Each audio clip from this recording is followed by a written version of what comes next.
डोकं वर पाय, अमित शहाचं करायचं काय, खाली डोकं वर पाय, अमित शहाचं करायचं काय, खाली डोकं वर पाय. आमचे दैवत आंबेडकर आंबेडकर आमचे दैवत आंबेडकर आंबेडकर आमचं स्वर्ग आंबेडकर आंबेडकर आमचं स्वर्ग आंबेडकर आंबेडकर. छत्रपती शिवाजी महाराजांचा जय असो, छत्रपती शिवाजी महाराजांचा जय असो. जब तक सूरज चांद रहेगा, बाबा तेरा नाम रहेगा, जब तक सूरज चांद रहेगा, बाबा तेरा नाम रहेगा. तर अमित शहाचं करायचं काय, खाली डोकं वर पाय, अमित शहाचं करायचं काय, खाली डोकं वर पाय. आमचा स्वर्ग, आंबेडकर आंबेडकर आमचा स्वर्ग, आंबेडकर आंबेडकर आमचा श्वास, आंबेडकर आंबेडकर आमचा श्वास. आंबेडकर आंबेडकर.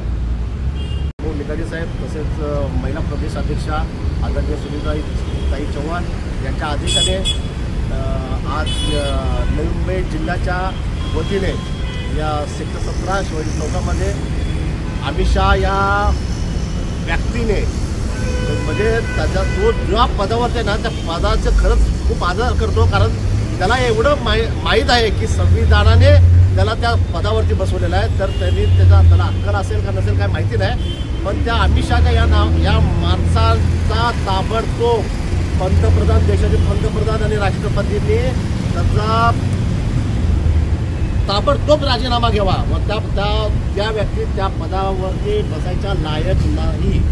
कारण त्याला माहिती आहे की डॉक्टर बाबासाहेब आंबेडकर हे सर्व समाजाचे आहेत, एकटाच समाजाचे नाहीत, पण तो वारंवार आम्ही दलित असल्यामुळे, बाबासाहेब आंबेडकर दलित असल्यामुळे त्यांचा जो अपमान तो करतो, अमित शहा या नावाने नाव करतो ना, त्याचा आम्ही जाहीर निषेध करतो आणि त्याचा लवकरात लवकर पंतप्रधान राजीनामा घ्यावा, नाही तर हा दलित समाज उठून पेटल्याशिवाय राहणार नाही, हे तुमच्या माध्यमातून मी सांगतो.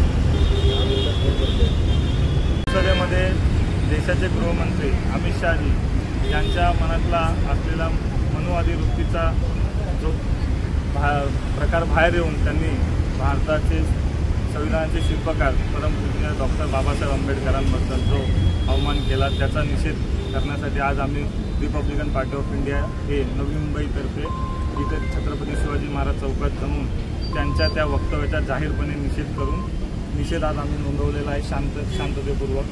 आणि देशाचे पंतप्रधान आणि देशाचे राष्ट्रपती यांना आमची आग्रहाची विनंती आहे की त्यांनी अमित शहा यांना लवकरात लवकर मंत्रिमंडळातून बरखास्त करावं आणि त्यांचा राजीनामा घ्यावा आणि शांतपूर्व वातावरणात देश कसा चालेल याच्यावरती त्यांनी लक्ष देऊन त्यांना सर्वप्रथम मंत्रिमंडळातून त्यांची हकालपट्टी करावी अशी आमची देशाच्या पंतप्रधानांना व राष्ट्रपतींना प्रमुख आमची मागणी असेल आणि त्यावरती ते नक्कीच विचार करतील अशी आम्हाला आशा आहे.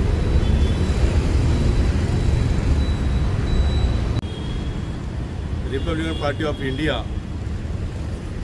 आंबेडकर राष्ट्रीय अध्यक्ष माननीय दीपकभाऊ निकाळजे तसेच महाराष्ट्राच्या प्रदेशाध्यक्ष सुनीताताई चव्हाण यांच्या आदेशाने आणि नवी मुंबई जिल्हाध्यक्ष माननीय राजेंद्रदादा गायकवाड यांच्या उपस्थितीत आज आम्ही इथे जाहीर निषेध मोर्चाचे आयोजन केले आहे. देशाचे गृहमंत्री यांनी जे भारतीय घटनेचे शिल्पकार महामानव बोधिसत्व डॉक्टर बाबासाहेब आंबेडकर यांच्याबद्दल जे विधान केलेलं आहे अतिशय चुकीचं विधान त्यांनी केलेलं आहे. त्यांना एवढीही जाणीव नाही तर तुम्ही जे आज ज्या पदावरती गृहमंत्री आहेत देशाचे आणि तुम्ही गृहमंत्री असताना तुम्ही अशा प्रकारचे विधान करता, तुम्हाला ते गृहमंत्रीपद ज्या माणसामुळे ज्यांच्यामुळे मिळालेलं आहे, ज्या महामानवामुळे मिळालेलं आहे, त्यांनी लिहिलेल्या संविधानामुळे तो पद तुम्हाला मिळालेलं आहे, संसदीय पद आहे आणि तुम्ही त्यांच्याबद्दल असं चुकीचं विधान करता, हे फार चुकीचं म्हणजे खूप निंदनीय आहे हा प्रकार.